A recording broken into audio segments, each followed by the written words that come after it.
Hello नमस्कार, आप सभी का बहुत बहुत स्वागत है आरएस उत्कर्ष यूट्यूब चैनल पर।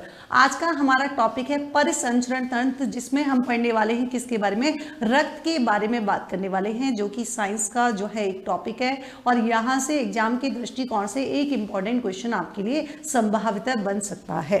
तो देखिए, सबसे पहले हम बात करें कि ये जो परिसंचरण तंत्र होता है, इसमें हम बात करें किसकी, इसके 3 भाग होते हैं। और 3 भाग में कौन कौन सा, एक तो यहाँ पर होता है कौन सा, हृदय, दूसरा हम बात करेंगे रुधिर वाहिनियां, और तीसरा हम बात करेंगे रक्त की। तो यहां से एक सिंपल सा क्वेश्चन तो यही बन जाता है, जैसे रक्त की बात करें तो रक्त का पीएच मान कितना होता है, कि रक्त की स्टडी जो है यानी कि स्टडी ऑफ ब्लड जो है वो क्या कहलाती है। तो इस प्रकार के ऐसे इंपॉर्टेंट फैक्ट जो कि आपके एग्जाम के दृष्टिकोण से काफी इंपॉर्टेंट है, तो वो हम बात करेंगे। तो सबसे पहले हम बात करें कि रक्त की संरचना जो होती है, जो ब्लड स्ट्रक्चर होता है, उसमें कौन कौन सी चीजें शामिल होती है। तो देखो, इसमें आपको 2 चीजें याद रखनी है। कौन सी, एक तो प्लाज्मा, और प्लाज्मा होता है कितना, तो आपने ध्यान रखना है 55% तो प्लाज्मा होता है, और 45% इसमें क्या होते हैं, रुधिराणु होते हैं। अब देखिए, प्लाज्मा में भी कौन कौन सी चीजें होती है। सबसे ज्यादा प्लाज्मा में वो पाया जाता है, वो देखने को मिलता है वाटर, यानी कि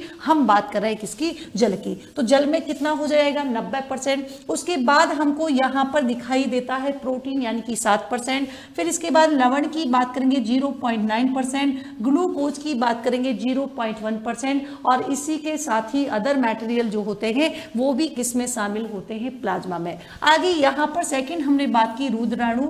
अब इसमें देखिए, आपने नाम भी सुना होगा आरबीसी, डब्ल्यूबीसी, और इसी के साथ ही हम बात करते हैं रुधिर प्लेटलेट्स की। अब जैसे हमने बात की WBC की, WBC जो है आपके 2 प्रकार हम बात करेंगे, कड़कीय और दूसरा कौन सा होता है, अकड़कीय। कड़कीय में देखें जैसे बेसोफिल्स हो गया, इओसिनोफिल्स हो गया, न्यूट्रोफिल्स हो गया। जबकि आपने अकड़की, जो कि काफी चर्चा में, मतलब बहुत ज्यादा जाना पहचाना नाम होता है, तो आप इसके बारे में जानते होंगे। एक होता है लिम्फोसाइट और दूसरा होता है कौन सा, मोनोसाइट। LM से ध्यान रख सकते हैं, L का मतलब लिम्फोसाइट, F का मतलब मोनोसाइट्स। लिम्फोसाइट भी जो है आपके 2 प्रकार, यानी कि बी का मतलब क्या हुआ, यानी कि बी लिम्फोसाइट, और टी मतलब टी लिम्फोसाइट। तो ये आपकी क्या है, इसकी ब्लड की एक स्ट्रक्चर आपको यहाँ पर बताया गया है। अब हम पर्टिकुलर ब्लड की बात करें तो होता कैसा है, तो हमने बात की तरल संयोजी ऊतक होता है।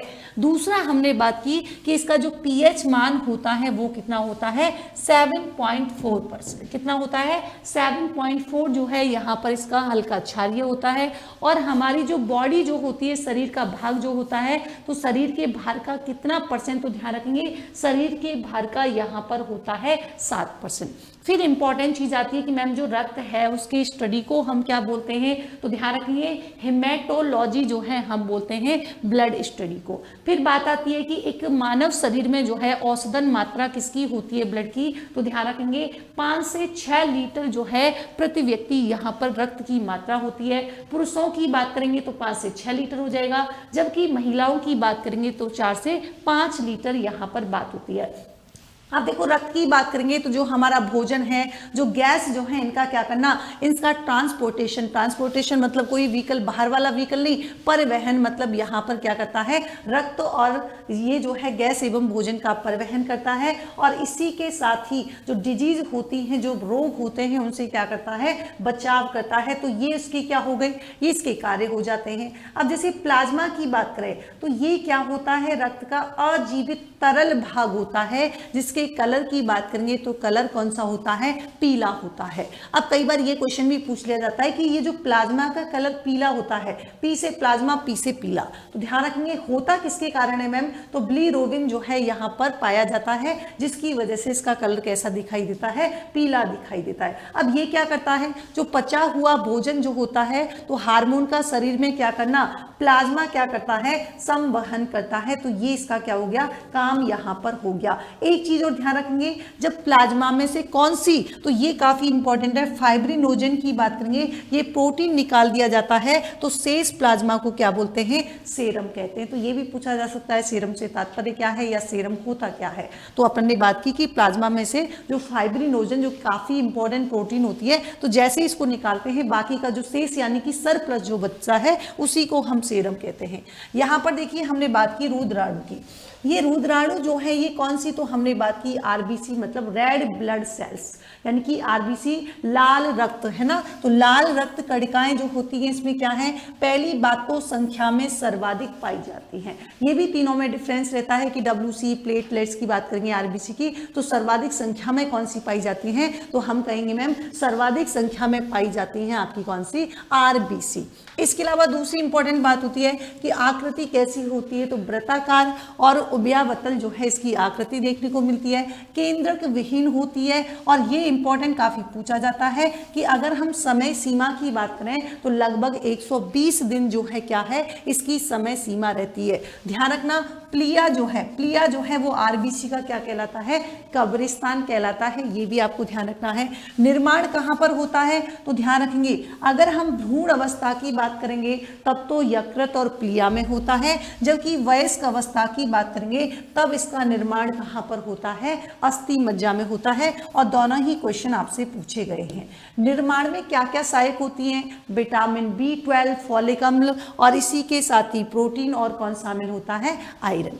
आगे हमने बात की कि आरबीसी का काम क्या है, तो ध्यान रखेंगे कार्बन डाइऑक्साइड और इसी के साथ ऑक्सीजन। तो ऑक्सीजन और कार्बन डाइऑक्साइड का क्या करना, यहाँ पर ट्रांसपोर्टेशन करना ही इसका क्या है, महत्वपूर्ण कार्य हो जाता है।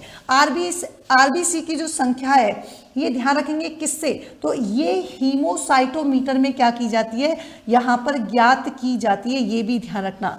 थैलेसीमिया रोग जो होता है उसमें लाल रुद्राणु नहीं बनते हैं, ये भी आप लोगों को ध्यान यहाँ पर रखना है।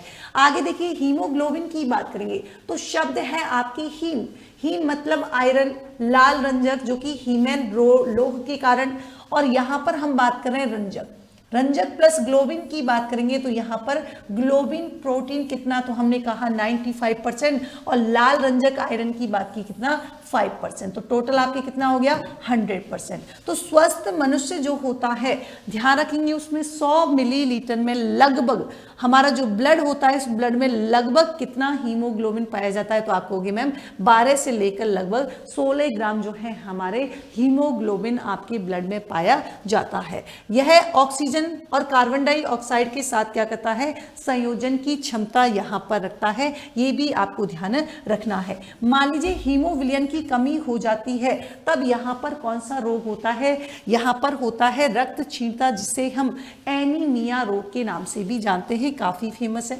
यहाँ पर दूसरी हमारी आती है WBC यानी कि व्हाइट ब्लड यानी कि सेल्स की बात करेंगे WBC की, तो यहाँ पर देखिए वही उपनाम क्या है, तो हम कहेंगे मैम ये कहा जाता है शरीर का प्रहरी या इसी को बोलते हैं शरीर का सैनिक। दूसरा हम बात करेंगे इसका आकार किसके समान है, अमीबा के समान है। मैम केंद्रक तो उपस्थित होता है, जैसे हमने उसके बारे में बात की थी आरबीसी, उसमें केंद्रक विहीन होता है और इसमें केंद्रक उपस्थित होता है जो कि रंगहीन होता है।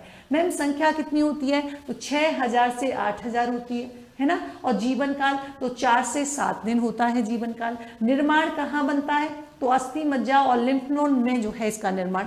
जैसे आरबीसी की मैंने अभी बताया कि मैम आरबीसी का निर्माण क्या होगा, भ्रूण अवस्था की बात करेंगे तो मैंने कहा कि भ्रूण अवस्था में कहाँ बनेगी और वयस्क में कहाँ बनेगी, तो दोनों में वो याद रखना है। यहाँ पर जैसे ही WBC का क्या हो जाता है, अनकंट्रोल, मतलब यहाँ पर क्या है, यहाँ पर अनियंत्रण बढ़ जाता है या तो क्या होता है या स्वयं को नष्ट कर लेता है, तो रुधिर कैंसर यहाँ पर बन जाता है। जैसे यहाँ पर हम बात करें है ना, जैसे इओसिनोफिल्स की बात करें तो संक्रमण से बचाव, एलर्जी प्रतिक्रिया में सहायक होता है। लिम्फोसाइट की बात करें जो कि शरीर की प्रतिरक्षा में यहाँ पर सहायक होता है। बेसोफिल्स की बात करें जो सबसे कम संख्या में देखने को मिलती है। आगे देखिए यहाँ पर CBC यानी कि हम रुधिर प्लेटलेट्स की बात करें तो यहाँ पर पहली बात तो सबसे आकार में जो छोटी रक्त कणिकाएं होती हैं वो कौन सी हैं, तो हम कह रहे हैं सबसे छोटी रक्त कणिकाएं CBC होती हैं। संख्या कितनी है मैम, लगभग जो है 1.5 लाख से 3.5 लाख जो है यहाँ पर हमें देखने को मिलती है।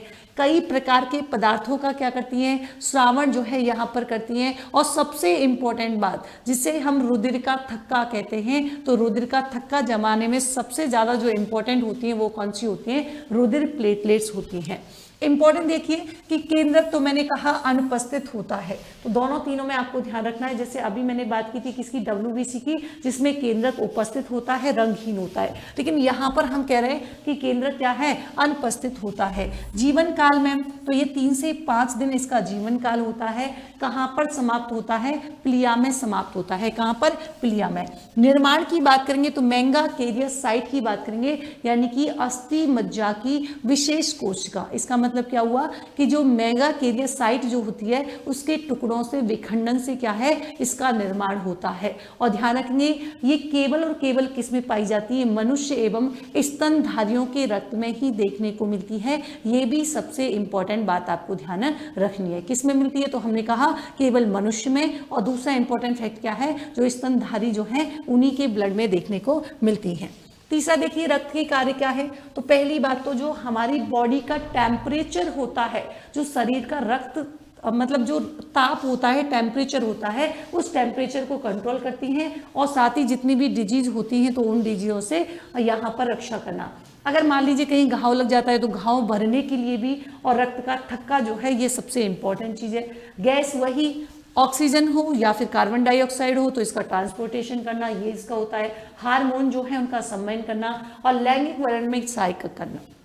बात आती है रक्त का थक्का जमना, जिससे हम क्लॉटिंग ऑफ ब्लड भी कहते हैं। डॉक्टर के पास जाते हैं तो कई बार बोलता है कि क्लॉटिंग हो रही है ना, तो ये वही चीज़ है। यहाँ पर थर्मोप्लास्टिन, प्रोथोरोमिन, और यहाँ पर आपको ध्यान रखना है, तो यहाँ पर कौन कौन से किससे बनते हैं ध्यान रखना है। यहाँ पर थ्रोमिन, दूसरा फिब्रिन, और यहाँ पर रक्त का थक्का, तो फिब्रिन प्लस रक्त रुद्राणु, थ्रोमिन और फाइब्रिनोजिन मतलब फिब्रिन। तो ये सब आपने पढ़ा होगा, ये केवल यहाँ पर रिवीजन के लिए है।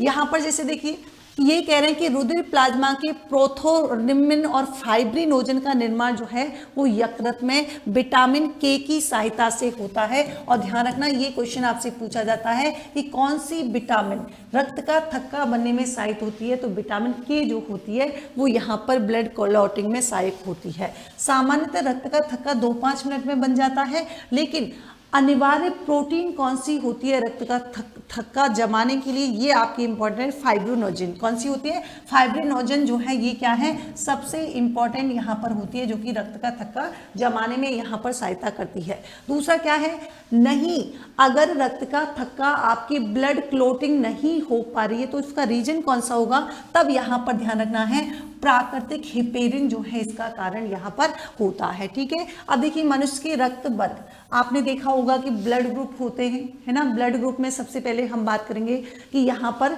जो ब्लड ग्रुप है उसकी खोज किसने की थी, कार्ल लैंडस्टीनर ने जो है खोज की थी, 1900 में की थी, जिनको नोबेल पुरस्कार से भी सम्मानित किया जा चुका है। तो देखिए रक्त ब्लड की बात करें, एक तो हम एंटीजन, दूसरा हम बात करते हैं किसके बारे में, एंटीबॉडी के बारे में। तो एंटीजन जो होते हैं वो मनुष्य की रक्तों की भिन्नता का मुख्य कारण क्या होता है, आरबीसी कण में पाई जाने वाली कौन सी, तो ध्यान रखेंगे ग्लाइकोप्रोटीन। ग्लाइकोप्रोटीन है जिससे ही हम क्या बोल रहे हैं, यहाँ पर एंटीजन कह रहे हैं। प्रकार 2 प्रकार के होते हैं, एंटीजन ए और एंटीजन बी।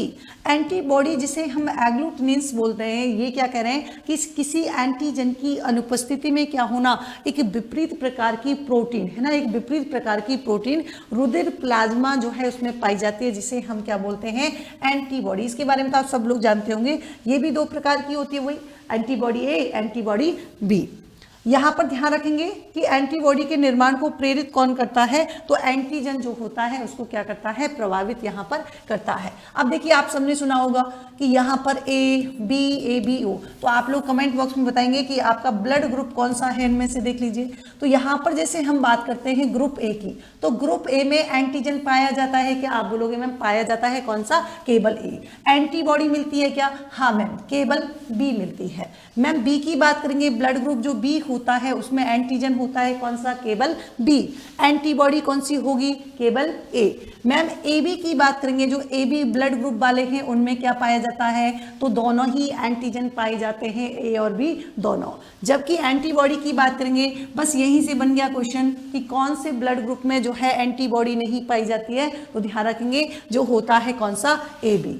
ओ की बात करेंगे तो ओ जो है देखा होगा रेयरली होता है, तो यहाँ पर न तो एंटीजन मिलता है मतलब एंटीजन तो मिलता ही नहीं है, जबकि एंटीबॉडी की बात करेंगे तो यहाँ पर ए और बी दोनों ही एंटीबॉडी देखने को मिलती है। और आप सभी को पता है कि एंटीजन की बात करेंगे तो एंटीजन जो है आपके आरबीसी कणों पर बनती है, तो ये एंटीबॉडी जो है आपकी प्लाज्मा में। बॉम्बे ब्लड ग्रुप, ये क्वेश्चन आपके पूछा गया था क्योंकि मुंबई में एक व्यक्ति के शरीर में पाया गया था, जिस वजह से ये काफी चर्चा में रहा था, जिसकी खोज बाई एम भेंडे ने 1952 में की थी, है ना। यह ABO रक्त समूह तंत्र से बिल्कुल अलग था। कैसा था? यहाँ से जो है बिल्कुल यहाँ पर अलग दिखाई दिया था। और बॉम्बे ब्लड ग्रुप पाने वाले व्यक्ति का ये जो है क्या होता है, जीनोटाइपो होता है। बस इतना ही आपको ध्यान रखना है। ये क्या है, बहुत कम लोगों में उपस्थित होता है जो आपस में क्या कर सकते हैं, ब्लड डोनेट यहाँ पर कर सकते हैं। अब देखिए यहाँ पर हम बात करेंगे रक्त का आदान। तो ये आपने पढ़ रखा है antigen A, antibody A, antigen B, antibody B, क्योंकि दोनों प्रकार के होते हैं, एंटीजन ए और antigen B, antibody A, antibody B. तो ये जो है क्या नहीं रह सकते, एक साथ नहीं रह सकते। और ऐसा होने पर ये आपस में क्या करते हैं, अत्यधिक चिपचिपे हो जाते हैं। जो ब्लड जो होता है तो ब्लड उससे डिस्ट्रॉय हो जाता है, मतलब उससे नष्ट हो जाता है। इसे ही रक्त का क्या बोलते हैं, अविश्लेषण बोलते हैं। क्या बोलते हैं, अविश्लेषण यहाँ पर बोलते हैं। अब देख लीजिए यहाँ से क्वेश्चन बनता है कि जैसे ब्लड ग्रुप ओ की बात करेंगे तो इसमें एंटीजन अनुपस्थित होता है। विशेषता क्या है कि ये जो है सर्वदाता होता है। जबकि AB की बात करेंगे तो एंटीबॉडी इसमें अनुपस्थित होती है और ये क्या होता है, सर्वग्राही होता है। ये आपने ध्यान रखना है, यहाँ से कई बार क्वेश्चन आपके पूछा गया है। ये देखिए RH तत्व की बात करेंगे तो ब्लड में एक प्रकार का क्या है, एंटीजन हमें देखने को मिलता है। मैम खोजकर्ता कौन थे, तो 1940 के समथिंग खोजा गया था। क्या नाम था उनका, वीनर और लैंड स्टीनर ने खोजा था। और ध्यान रखिए खोज किस में की गई थी, रीसस नामक बंदर में की गई थी। प्रकार तो हमने कहा RH प्रकार की उपस्थिति होती है, RH सहित और RH कारक की अनुपस्थिति, और यहाँ पर क्या हो जाएगी, RH रहित, है ना। तो ये नेगेटिव आप ध्यान रखना। अब देखो यहाँ पर कह रहे हैं, ये आप लोग देख सकते हो एक बार तो, है ना, क्योंकि ये वही है कि कौन किसको नहीं दे सकता, कौन किसको दे सकता है। लेकिन आपके लिए ये इंपॉर्टेंट है ध्यान रखना कि एरिथ्रोब्लास्टोसिस फीटेलिस जो है, यदि पिता का रक्त कैसा हो, RH पॉजिटिव हो तथा माता का रक्त RH नेगेटिव की बात करेंगे तो जन्म लेने वाले शिशु की जन्म से पहले ही क्या है, जन्म से पहले ही गर्भावस्था में या जन्म के तुरंत बाद क्या हो जाती है, मृत्यु हो जाती है प्रथम संतान के बाद। ये आपको ध्यान रखना है। इसी को हम क्या बोलते हैं, एरिथ्रोब्लास्टोसिस फीटेलिस, या मैं इसी को कहूँ फीटेलिस। ठीक है, चलिए यहाँ पर देखिए माता एवं पिता के रक्त समूह के आधार पर बच्चों के संभावित रक्त समूह क्या होते हैं। ऐसा नहीं है कोई भगवान के उससे आते हैं, वो कहते हैं ना कि किस्मत से बनाए, किस्मत से नहीं, इनसे बनते हैं ना। तो माता पिता का रक्त समूह मतलब यहाँ पर देख लीजिए ये है, तो बच्चों का क्या होगा, O होगा। अगर OA तो फिर यहाँ पर ये हो जाएगा। अगर इसकी बात करेंगे तो ये आप देख सकते हैं साइनी को, तो यहाँ पर जो माता पिता का ब्लड ग्रुप होगा उसी से ही बच्चों का संभावित रक्त समूह यानी कि ब्लड समूह जो है आपको यही देखने को मिलेगा। ये आपको ध्यान रखना है। तो ये थी आपकी परिसंचरण तंत्र से जुड़ी हुई महत्वपूर्ण बात है। ऐसे ही यूजफुल वीडियो के साथ मैं आपसे फिर मिलूंगी। तब तक के लिए thank you so much, good night, take care, bye bye. लेकिन कमेंट बॉक्स में आप बताएं कि आपका ब्लड ग्रुप कौन सा है और आप किसे दे सकते हैं। Thank you.